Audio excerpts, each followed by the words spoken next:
Exercise 1.3 उदाहरण का question कर रहे हैं, है ना। एग्जाम्पल का क्वेश्चन है। क्वेश्चन क्या है? क्वेश्चन है दर्शाइए कि 3√2 एक अपरिमेय संख्या है। क्या दर्शाना है कि 3√2 एक अपरिमेय संख्या है। ये एग्जाम्पल का क्वेश्चन है। एग्जाम्पल का क्वेश्चन इसलिए कर रहे हैं क्योंकि एग्ज़ाम में बहुत बार देखा गया है कि एग्जाम्पल से क्वेश्चन आता है। तो चलिए इसको जो है सॉल्व करते हैं। तो हम क्या करेंगे कि हम इसके विपरीत यह मान लें कि 3√2 एक परिमेय संख्या है। हम क्या करेंगे? हम इसके विपरीत मान लेंगे कि 3√2 एक परिमेय संख्या है। तो जब परिमेय संख्या होता है तो परिमेय संख्या को हम लोग क्या करते हैं? P/Q के रूप में दर्शा सकते हैं। तो हम किसी भी परिमेय संख्या को P/Q के रूप में व्यक्त कर सकते हैं, जहां P तथा Q दो पूर्णांक हैं और Q नॉट इक्वल टू 0 है। मतलब जब हम लोग 3√2 को परिमेय संख्या मान लिए तो परिमेय संख्या को P/Q के रूप में हम लोग व्यक्त कर सकते हैं, क्योंकि किसी भी परिमेय संख्या को P/Q के रूप में हम लोग लिख सकते हैं। और Q मतलब P तथा Q क्या होता है? दो पूर्णांक होता है। और Q not equal to 0, Q मतलब क्या? जो उसका हर होता है, हर जो है वो 0 नहीं होना चाहिए। ठीक है। अर्थात हम ऐसी सअभाज्य संख्याएं a और b ज्ञात कर सकते हैं कि 3√2 इक्वल टू a/b हो। अब आगे देखिए, इसलिए क्या हो जाएगा? 3√2 नीचे कुछ नहीं है तो बाई 1 है, इक्वल टू a/b है। अब इसको क्या करेंगे? क्रॉस मल्टीप्लाई करेंगे। क्रॉस मल्टीप्लाई करने पर यहाँ पर क्या हो रहा है? 3√2 b के साथ इंटू होगा और 1 जो है ये a के साथ इंटू होगा। तो 3√2 इंटू b तो क्या हो गया? 3√2 b, और 1 के साथ a को इंटू किए तो क्या हो गया? a, है ना। अब क्या हो जाएगा? √2 इक्वल टू a/3b। 3b जो है इधर मल्टीप्लाई में था, तो 3b का जैसे साइड चेंज किए तो इस साइड में आके मतलब इक्वल टू के राइट हैंड साइड में आके ये क्या हो गया? डिवाइड में हो गया। इसका मतलब है कि √2 इक्वल टू a/3b हो गया। चूँकि 3a और b पूर्णांक है, इसलिए 3a और b पूर्णांक है, इसलिए a/3b एक परिमेय संख्या होगी। ठीक है। इसलिए √2 भी एक परिमेय संख्या होगी, इसलिए √2 भी एक परिमेय संख्या होगी। परंतु इससे इस तथ्य का विरोधाभास प्राप्त होता है कि √2 एक परिमेय संख्या है। अतः हम यह निष्कर्ष निकालते हैं कि 3√2 एक अपरिमेय संख्या है। इस पर क्या हो रहा है? यहाँ पर हम लोग देख रहे हैं कि परिमेय संख्या ये प्रूव हो रहा है ना। प्रूव क्या हो रहा है? परिमेय संख्या प्रूव हो रहा है। और चूंकि हम लोग क्या करते हैं, इस तथ्य का विरोधाभास प्राप्त होता है। विरोधाभास क्यों प्राप्त हो रहा है? क्योंकि हम लोग पहले ही इसका जो है उल्टा मान चुके हैं। हम लोग पहले ही क्या मान चुके हैं कि हम लोग पहले ही उसको परिमेय संख्या मान चुके हैं, तो इसलिए विरोधाभास हो रहा है, मतलब उल्टा हो रहा है। परिमेय प्रूव हो रहा है, इसका मतलब ये क्या है? अपरिमेय है। अतः हम यह निष्कर्ष निकाल सकते हैं, ठीक है, कि 3√2 एक क्या है? अपरिमेय संख्या है। चलिए अब क्वेश्चन नंबर 2। ठीक है। अब आगे हम लोग एक्सरसाइज में क्वेश्चन नंबर 2 क्या है? सिद्ध कीजिए कि 3 + 2√5, ठीक है, सिद्ध कीजिए कि 3 + 2√5 एक अपरिमेय संख्या है। क्या प्रूव करना है? प्रूव करना है कि 3 + 2√5 एक अपरिमेय संख्या है। तो बनाने का तो प्रोसेस सेम है। इसको भी क्या करेंगे? हम इसके विपरीत मान लें कि 3 + 2√5 एक परिमेय संख्या है।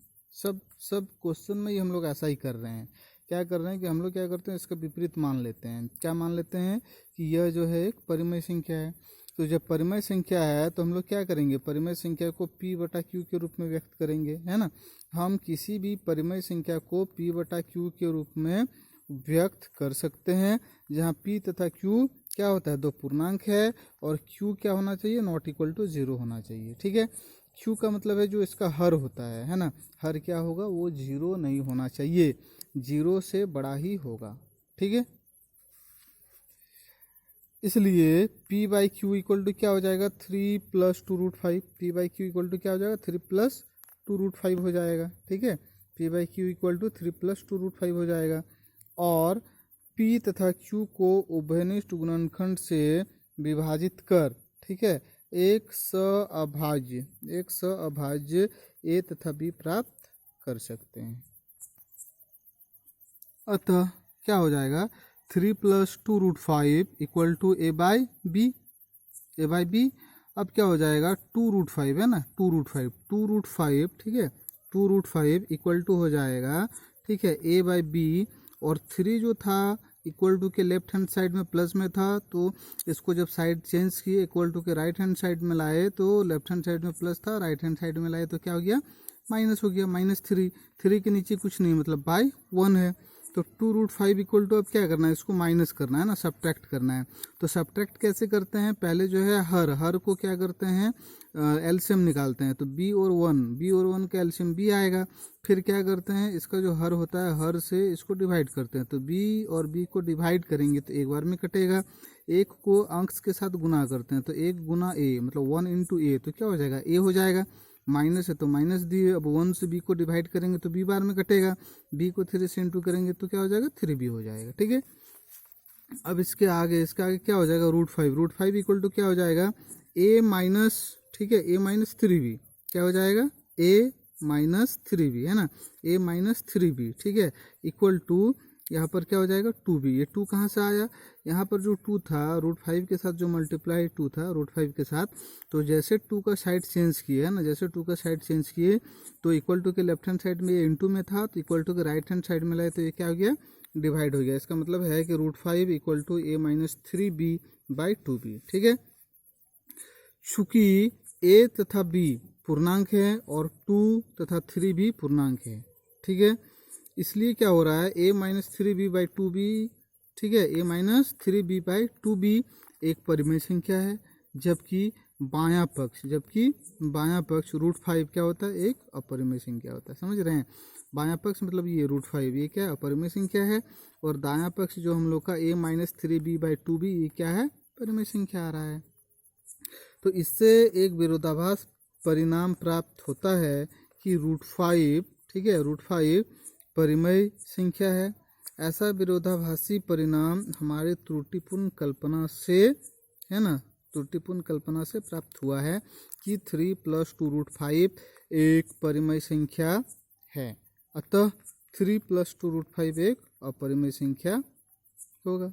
ठीक है, इसमें जो देख रहे हैं हर बार जो आ रहा है, विरोधाभासी परिणाम हमारे त्रुटिपूर्ण कल्पना से प्राप्त हुआ है। ठीक है, तो ये विरोधाभासी परिणाम कैसे आ रहा है, हम लोग त्रुटिपूर्ण कल्पना कर रहे हैं पहले ही। क्या त्रुटिपूर्ण कल्पना कर रहे हैं कि जो भी क्वेश्चन होता है उसको हम लोग परिमेय संख्या मान लेते हैं, मतलब जस्ट उल्टा मान लेते हैं। तो इसीलिए हम लोगों का जो है आंसर भी आएगा वो हमेशा क्या आएगा, उल्टा आएगा। ठीक है, चलिए अगला क्वेश्चन नंबर 3। ठीक है, क्वेश्चन नंबर 3 क्या है, सिद्ध कीजिए कि निम्नलिखित संख्याएं अपरिमेय है। ठीक है, सिद्ध क्या करना है, ठीक है, सिद्ध कीजिए कि निम्नलिखित संख्याएं अपरिमेय है। क्वेश्चन नंबर 1, 3 का 1 क्या है, 1/√2। इसको हम लोग को सिद्ध करना है कि यह अपरिमेय संख्या है। तो हम लोग क्या करते हैं, हम इसके विपरीत यह मान लें कि 1/√2 एक परिमेय संख्या है। क्या मान लेंगे, 1/√2 को मान लेंगे कि यह एक परिमेय संख्या है।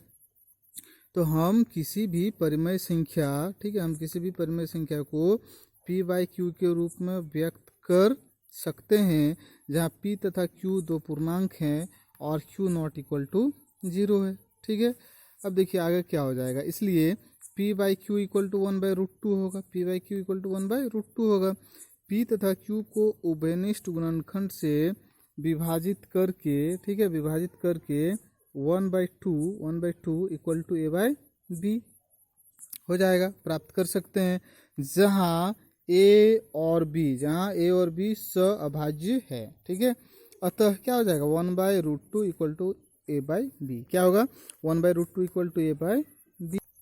उसके बाद क्या हो रहा है कि इसके बाद जो है 1/√2 इक्वल टू a/b को जब क्रॉस मल्टीप्लाई हम लोग करते हैं तो क्रॉस मल्टीप्लाई करने पर क्या आएगा, क्रॉस मल्टीप्लाई करने पर आएगा b इक्वल टू √2a। क्या आएगा b इक्वल टू √2a आएगा, है ना, क्या क्रॉस मल्टीप्लाई करने पर। ठीक है, तो अब क्या करेंगे, अब हम लोग करेंगे दोनों तरफ वर्ग करने पर। ठीक है, दोनों साइड हम लोग क्या करेंगे, स्क्वायर करेंगे दोनों साइड। तो जब दोनों साइड हम लोग स्क्वायर करेंगे तो क्या हो जाएगा, यहाँ पर जो है बी स्क्वायर हो जाएगा इक्वल टू हो जाएगा √2a का स्क्वायर। तो बी स्क्वायर का तो बी स्क्वायर रहेगा, √2 का जब स्क्वायर करेंगे मतलब √2 इंटू √2 करेंगे तो 2 होगा, और a इंटू ए करेंगे तो a स्क्वायर होगा। ठीक है, अब यहाँ पर देखिए क्या कर रहे हैं हम लोग, a स्क्वायर निकाल रहे हैं, तो a स्क्वायर इक्वल टू क्या हो जाएगा बी स्क्वायर बाय 2। ठीक है, ये हम लोग का आया। अब यहाँ पर देखिए यहाँ 2 बी स्क्वायर को विभाजित करता है, अतः 2 बी को भी विभाजित करेगा। यहाँ क्या हो रहा है, 2 जो है वो बी स्क्वायर को विभाजित करता है, अतः 2 बी को भी विभाजित करेगा। किससे, परिमेय 1.3 द्वारा। ये हम लोग का हो गया समीकरण 1। ठीक है, अब चलिए आगे बढ़ते हैं। अतः b इक्वल टू 2c माना, हम लोग क्या कर रहे हैं, b को 2c मान ले रहे हैं। ठीक है, b इक्वल टू 2c ये हम लोग अपने मन से मान ले रहे हैं। तो हम लोग का इक्वेशन क्या आया हुआ है, हम लोग का इक्वेशन है B square equal to 2a square, है ना, क्या है B square equal to 2a square.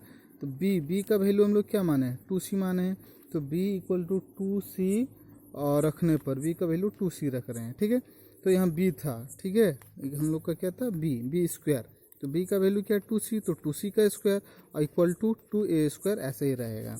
अब जो है 2c का स्क्वायर करेंगे तो 2 इंटू 2 करेंगे तो 4, और c इंटू सी करेंगे तो c स्क्वायर मतलब 4c स्क्वायर और इक्वल टू 2a स्क्वायर, तो ऐसे ही रहेगा। अब हम लोग को निकालना है c स्क्वायर, तो c स्क्वायर इक्वल टू क्या हो जाएगा 2a स्क्वायर बाय 4। ठीक है, ये 4 इधर आके क्या हो गया, डिवाइड हो गया।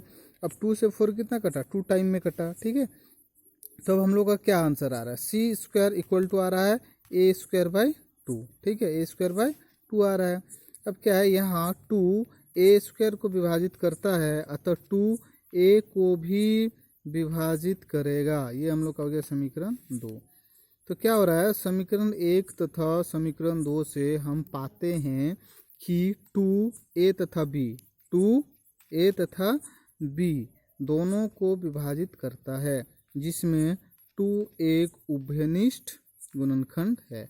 2 एक उभयनिष्ठ गुणनखंड है, इसका मतलब है कि 2 जो है वो समीकरण 1 में भी आ रहा है, समीकरण 2 में भी आ रहा है। ठीक है, इससे हमारे इस तथ्य का विरोधाभास प्राप्त होता है कि क्या विरोधाभास प्राप्त होता है कि a तथा b में एक के अतिरिक्त कोई उभयनिष्ठ गुणनखंड नहीं है, कोई उभयनिष्ठ गुणनखंड नहीं है, क्योंकि हमने a तथा b को सहअभाज्य प्राप्त किया था। तो यह विरोधाभासी परिणाम हमारी त्रुटिपूर्ण कल्पना से प्राप्त हुआ है। त्रुटिपूर्ण कल्पना क्या था कि हम लोग जो है इसको 1/√2 को परिमेय संख्या मान लिए थे, है ना, तो त्रुटिपूर्ण कल्पना से प्राप्त हुआ है। अतः 1/√2 एक क्या है, अपरिमेय संख्या है। ये प्रूफ हो गया।